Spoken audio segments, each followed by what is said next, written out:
Pretty sweet ride you've got there. Yeah, well, why thank you. This is a synth bike. Basically, you mix a bike and the sleekness of a rally chopper with the sophistication and the, you know, amazingness of a synthesizer. So yeah, this is it.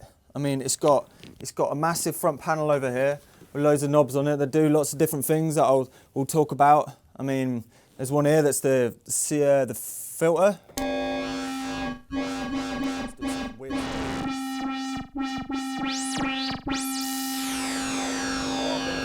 No, right? You gotta love a bit of FM. Oh, you gotta love a bit of FM. Everybody loves it. Except for Captain FM because he probably hears it every day.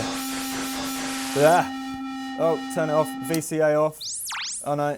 The problem is the VCA is hooked up so the VCA comes before the filter. So it's hooked up so the VCA comes before the filter, so that it sounds like there's more voices than there is, because when the single bass voice is playing and when it stops, then you've got some random like fancy sounds coming in from the actual resonance. But that's all resonance. Oh, there's a bit of delay in there as well. Right. But yeah, there we go. So what is comprised in the synth bike? What is comprised in the synth bike? That's a very good question, because I wouldn't know. No, I'm joking. I do. But if you look around the back here, you'll notice there is a hell of a lot of little Arduinos called Arduino Nanos, and they're like very cheap little development boards that you use to like code and your own sounds and stuff and your ideas. And then right at the bottom, we've got, rest in peace, his lovely soul, Ray Wilson design Echo Rocket, which is a filter and a echo delay from a PT2399 chip in the back. And that takes care of all of the analog side when I do all the digital stuff.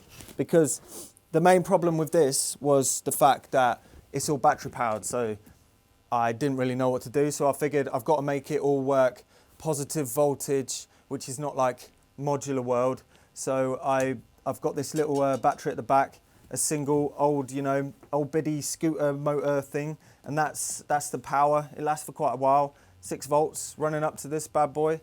And yeah, it's got enough to power all of these Arduinos. And there's this little sample PCB, and that takes care of all of the drums, because it's just not much space to do analog drums, so it's all samples in there, which is sad. So we're starting with, up at the top, this one takes care of the oscillator, which is a voltage per octave tracked digital wavetable oscillator that's in an Arduino. It's very good. From the code actually is, it started from the very kind people at Ginkgo Synthesis. Is that it, Ginkgo Synthesis? Yeah, the guy Jan. Yeah. Jan Willem. So we've got the wavetable. This is, I think it's a code for, do you know what it's called, the little DIY? Ah, well, it's from, and this is, so, and you can just fade in between different waves.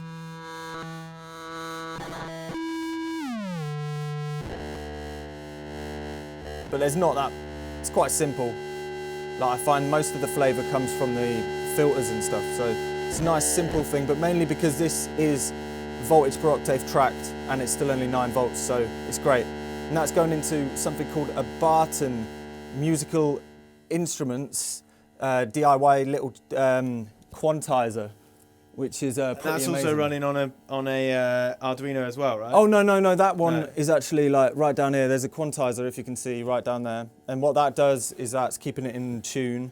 And that's the only quantizer. I mean, I couldn't find anything about quantizing in 9 volts, but luckily this guy only runs on that. So, you know, if you want to make a synth bike, think about Barton, search it up. He's got loads of amazing like circuit boards. I mean, there's a few in here, like, yeah, but there's loads of amazing little designs that he's got. And then that is being controlled by these two. Oh no. I mean, that's step 5 of sequencer 1. There's 2 8-step sequencers which control all of the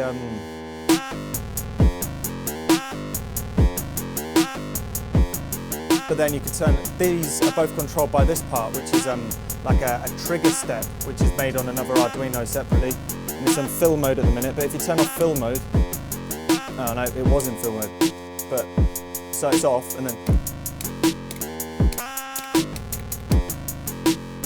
it remembers that. So it's like you remember the phrases that you type in. It's got 2 banks.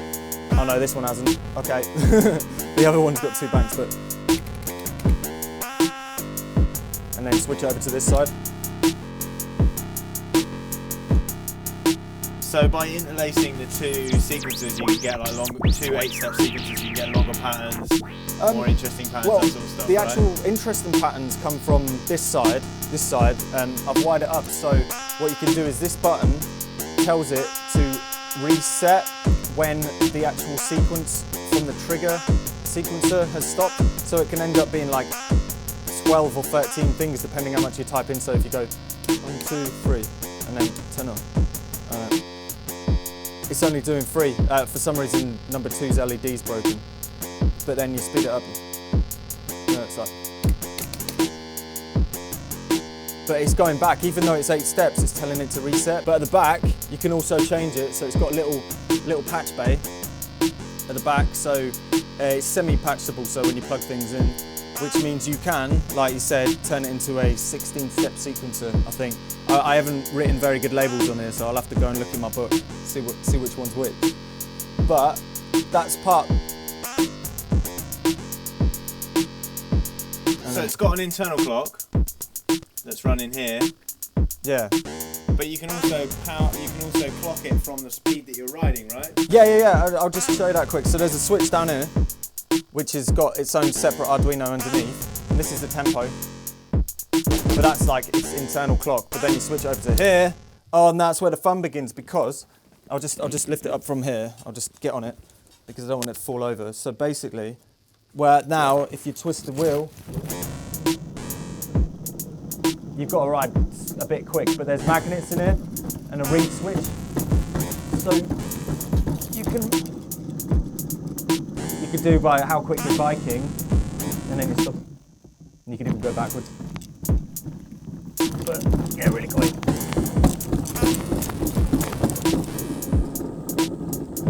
But you know, you've got to be pedaling, like this is obviously not going quick enough, but it's a bit of a slow jam.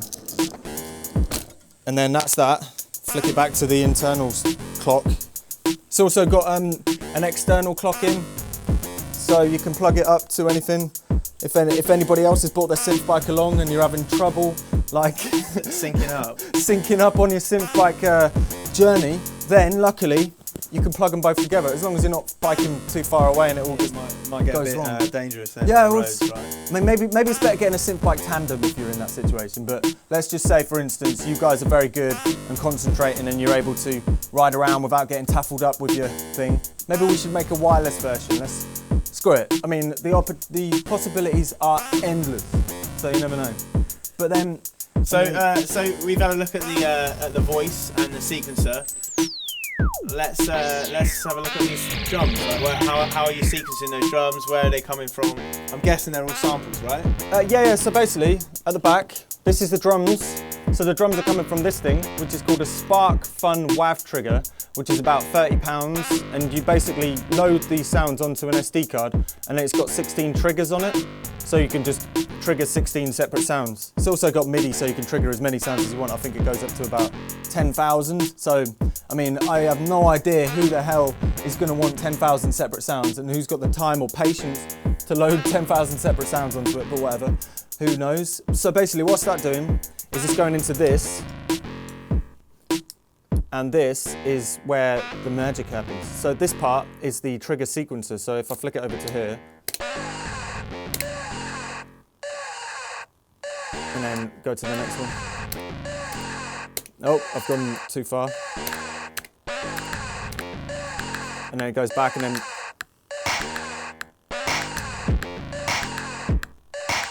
then I've already loaded these in. It's got a fill button as well, so you can go like,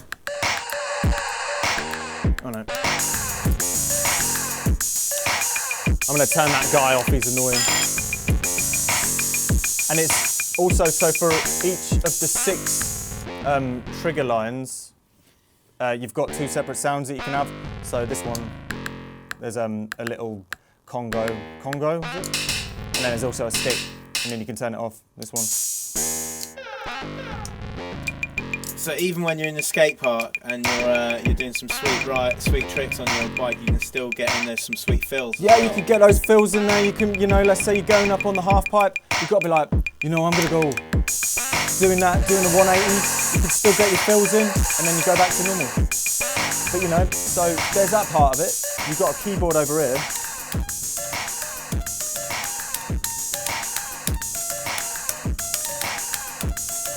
It's quite limited. I mean, you've only got four notes. You've only got 4 notes, but still, you can get a lot done, and that's sample based as well. So that's coming from the drum sampler, so you can load whatever sounds you want to do that.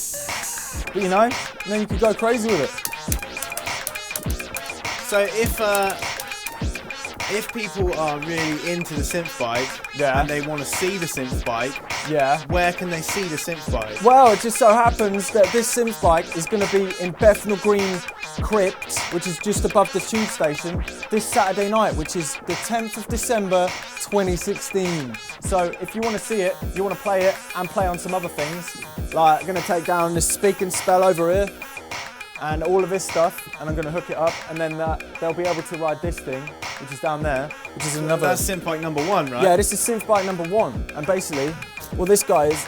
So this one, obviously, you can't ride in the building, but so this one's gonna have a raised back wheel, and people can pedal and control the tempo of everything else. So yeah, that's about it.